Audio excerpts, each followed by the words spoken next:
Alotnya negosiasi damai membuat perang Iran dan Amerika Serikat terus berlanjut.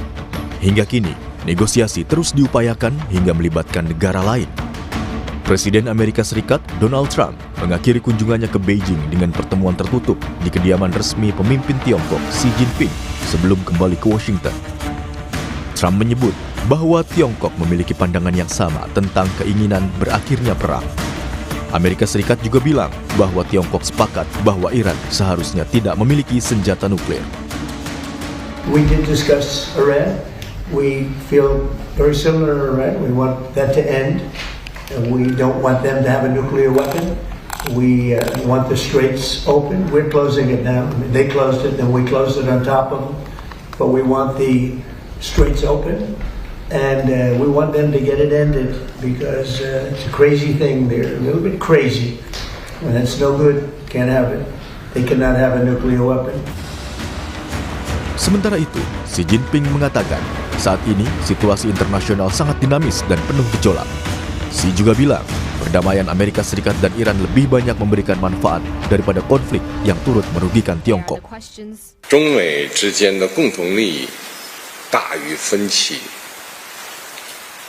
中美各自成功是彼此的机遇，中美关系稳定是世界的利好。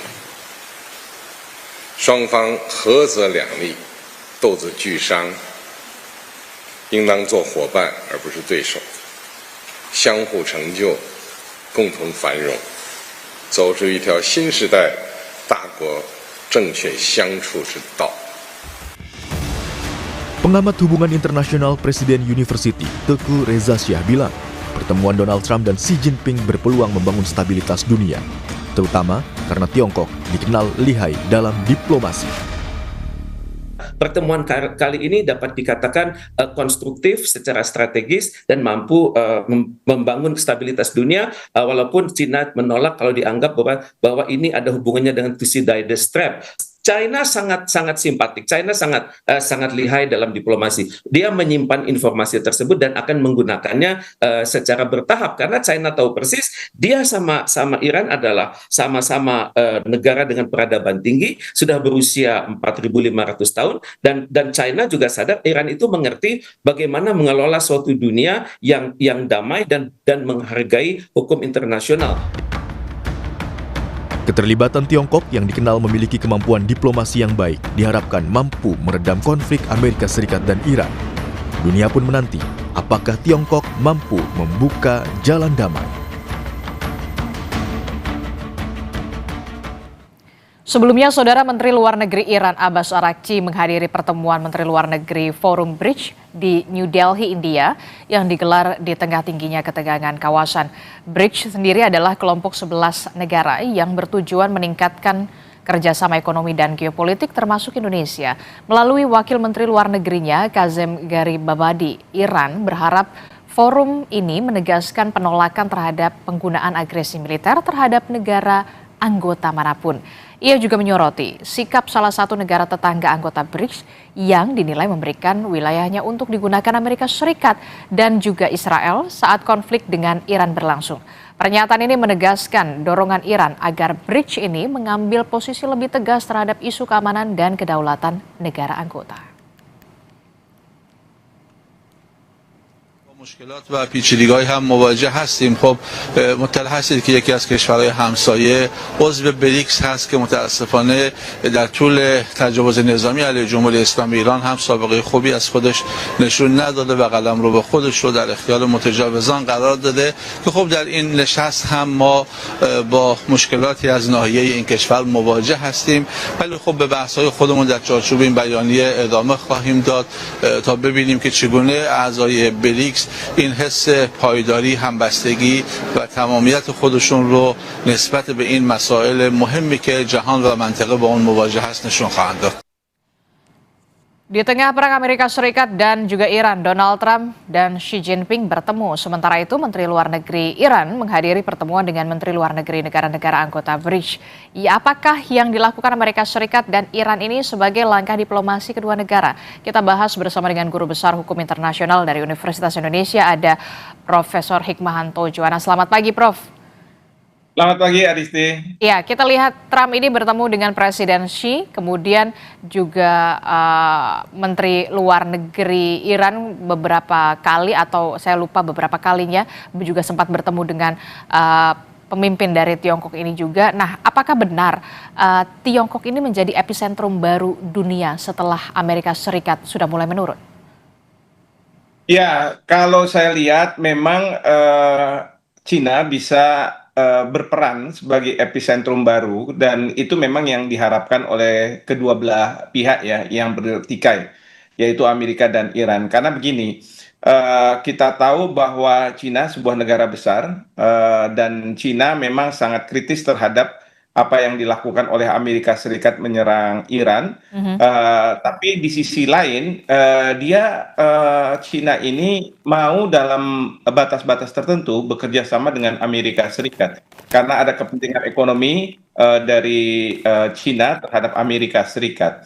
Oleh karena itu, Cina bukannya tidak mungkin, dia bukan sebagai mediator sebagaimana Pakistan, tetapi dia yang akan melakukan sejumlah eksekusi yang menjadi permintaan dari Amerika maupun Rusia.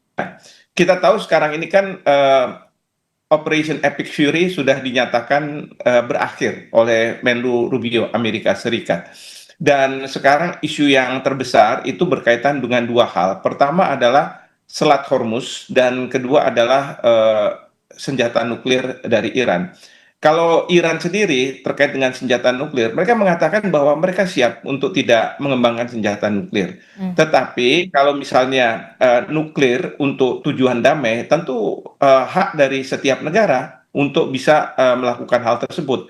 Sementara Amerika Serikat mengatakan senjata nuklir tidak boleh dan program nuklir untuk tujuan damai pun itu baru boleh setelah 20 tahun sejak sekarang ini. Jadi ada pembatasan. Nah, ini yang kemudian mungkin disampaikan ke pemerintah Cina dan kita dengar bahwa Presiden Xi Jinping mengatakan bahwa sebagaimana disampaikan oleh Donald Trump, setuju bahwa Iran tidak boleh memiliki senjata nuklir. Dan memang seperti itu, ini bukan sesuatu yang aneh gitu ya, karena menurut perjanjian Non-Proliferation Treaty, NPT, memang hanya ada 5 negara yang boleh mempunyai senjata nuklir, yaitu Cina, Amerika Serikat, Inggris, Prancis, dan Rusia. Nah, jelas Cina juga akan mengatakan, iya betul, Iran tidak boleh punya senjata nuklir begitu. Tetapi nanti ada perdebatan bagaimana dengan nuklir untuk tujuan damai. Kalau Amerika Serikat kan tidak boleh, paling tidak sampai 20 tahun ke depan. Tapi kalau Iran minta, ya boleh dong untuk pembangkit tenaga listrik dan lain sebagainya. Nah, di sini kemungkinan besar saya melihatnya bahwa Cina bisa mengeksekusi, yaitu dia akan menjadi penjamin bagi Amerika Serikat bahwa Iran itu tidak akan mengembangkan kemampuan nuklirnya itu untuk mengarah ke senjata nuklir.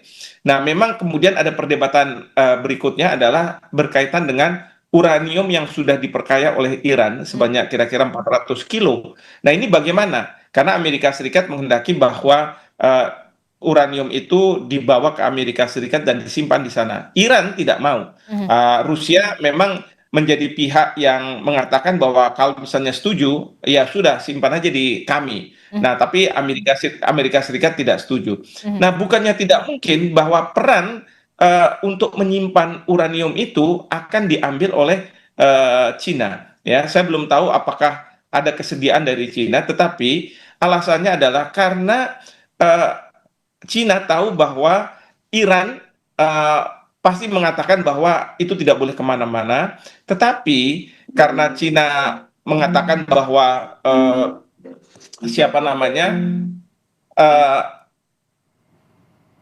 Iran itu memang ditekan oleh Amerika Serikat sehingga mau tidak mau Cina akan mengatakan silahkan kalau misalnya mau disimpan di Cina. Nah, itu yang Cina merasa bahwa Iran itu merasa bahwa Cina itu kan mempunyai ketergantungan terhadap minyak mereka. Jadi Iran mengatakan, oke, akan saya setujui kalau itu ada di Cina, bukan di Rusia, karena Rusia tidak punya ketergantungan terhadap Iran. tapi Cina mempunyai ketergantungan yang sangat besar terhadap Iran untuk Minyak. minyaknya itu untuk pembangunan ekonomi dan lain sebagainya. Oke, nah ini yang kemudian saya mau tanyakan kepada Prof. Hik begitu ya. Usai pertemuan Trump dan juga Presiden Xi, apakah kemudian Tiongkok ini masih sepenuhnya berada di belakang Iran ketika ya Iran kita tahu juga bergantung dari hal ekonomi kepada Cina.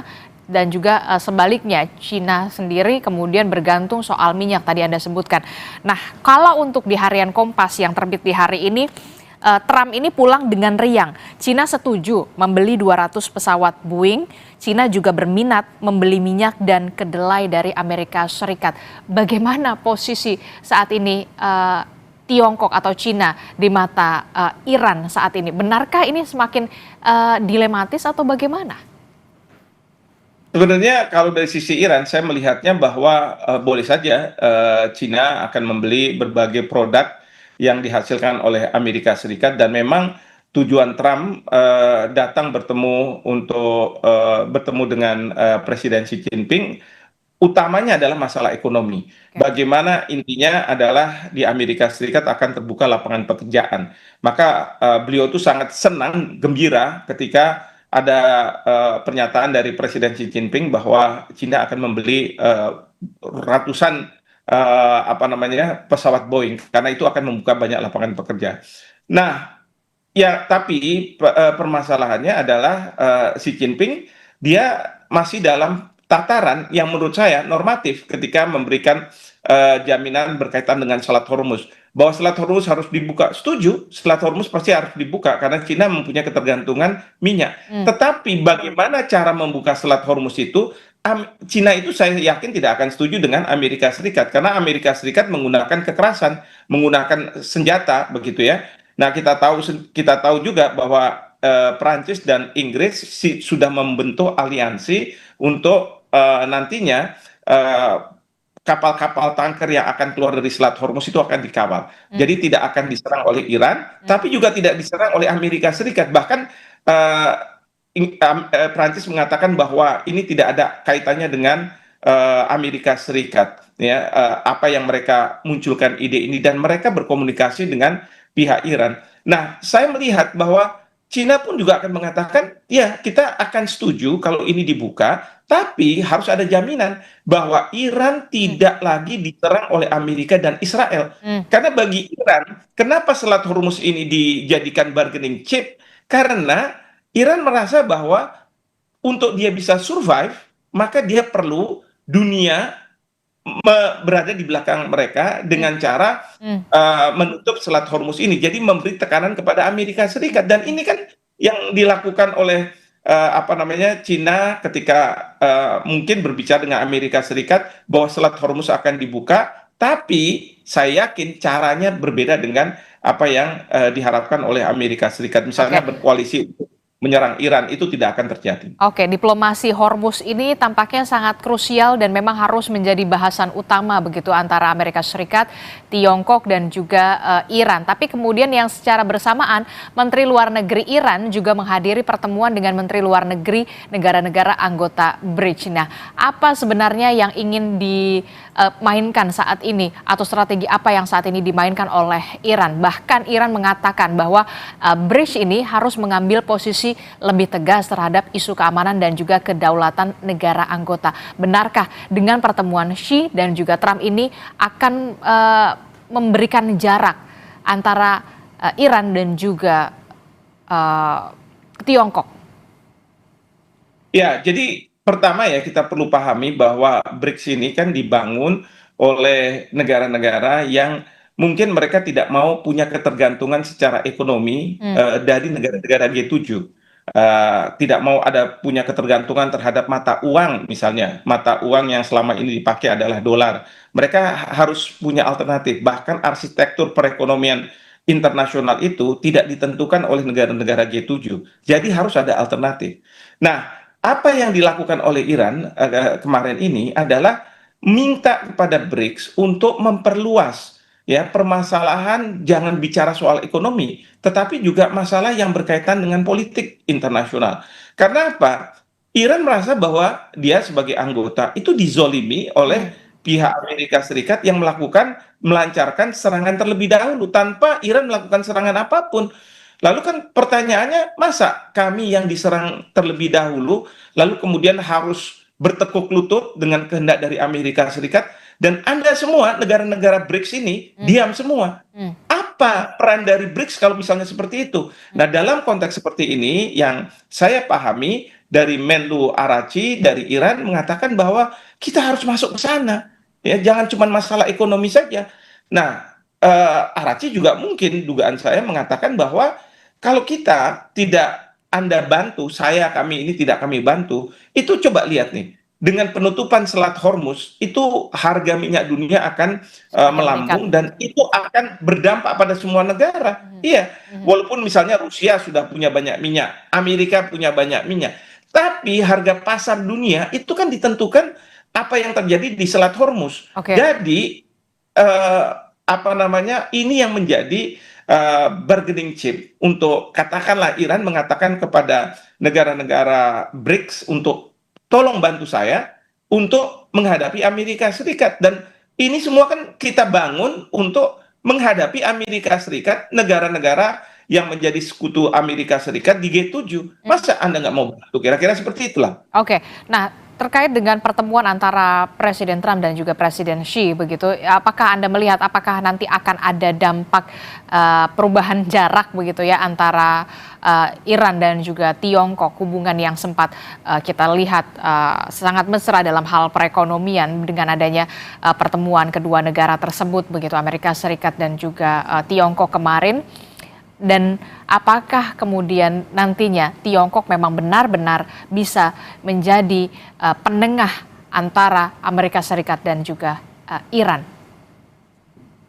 Saya rasa tidak ya, tidak dalam artian bahwa mungkin dunia melihat pertemuan ini untuk melihat bahwa ada penurunan ketegangan antara dua negara besar ini yang saling berkompetisi.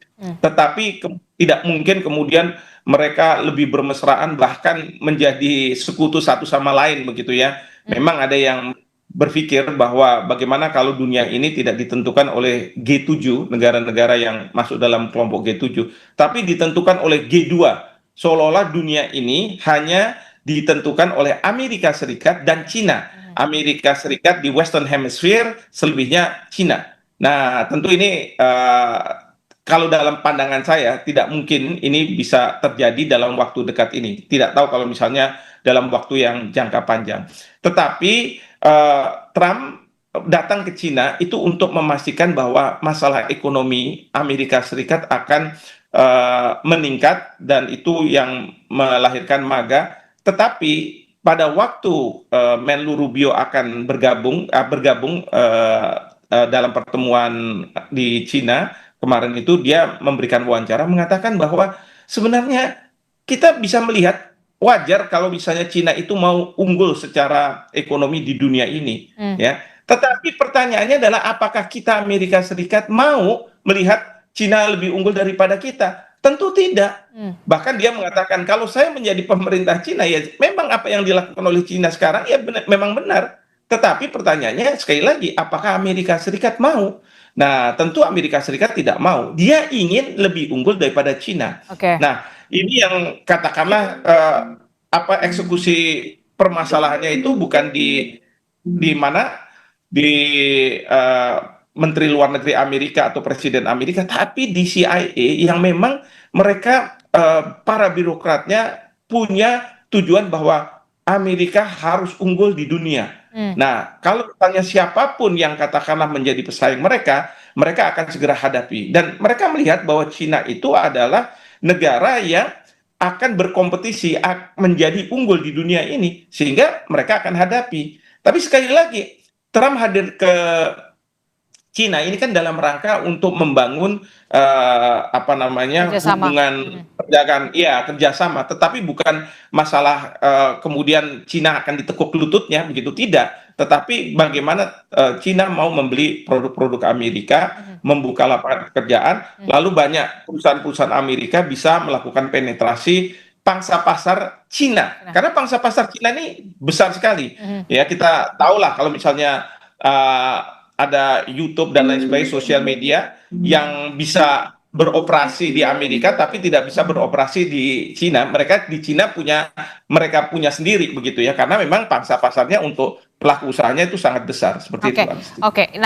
Terakhir saya ingin tanyakan, walaupun memang pertemuan yang dilakukan oleh Presiden Xi dan juga Presiden Trump ini lebih banyak dominan adalah soal membahas kesepakatan kedua negara dalam hal ekonomi begitu ya, untuk bisa saling menguntungkan antara kedua belah pihak. Tapi tentu ada hal yang kemudian juga dibahas, salah satunya soal geopolitik. Hal ini terbukti dengan apa yang dikatakan oleh Presiden Xi yang mengatakan bahwa melihat situasi geopolitik saat ini seharusnya Amerika Serikat dan juga China ini bukan sebagai rival tapi kemudian sebagai sahabat begitu ya. Nah, apakah nantinya akan ada hal-hal atau upaya-upaya yang dilakukan oleh Tiongkok dalam hal ini lebih dominan untuk bisa menyelesaikan antara Amerika Serikat dan juga Iran? Kemungkinannya menurut Anda besar atau kecil? Jadi kalau saya melihatnya begini, kita tahu Epic Fury kan sudah diakhiri, dan kemudian di dalam negeri Trump tidak mendapat dukungan dari rakyatnya, approval rating jatuh begitu ya.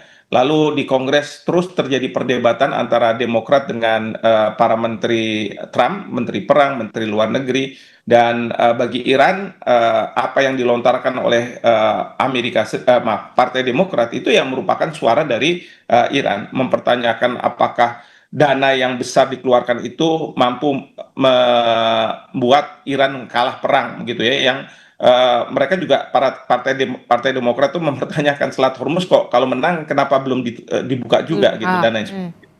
Nah, tapi itu yang dihadapi oleh Amerika Serikat. Nah, Iran mengatakan bahwa kami ini tidak akan melakukan serangan balasan kalau kami tidak diserang.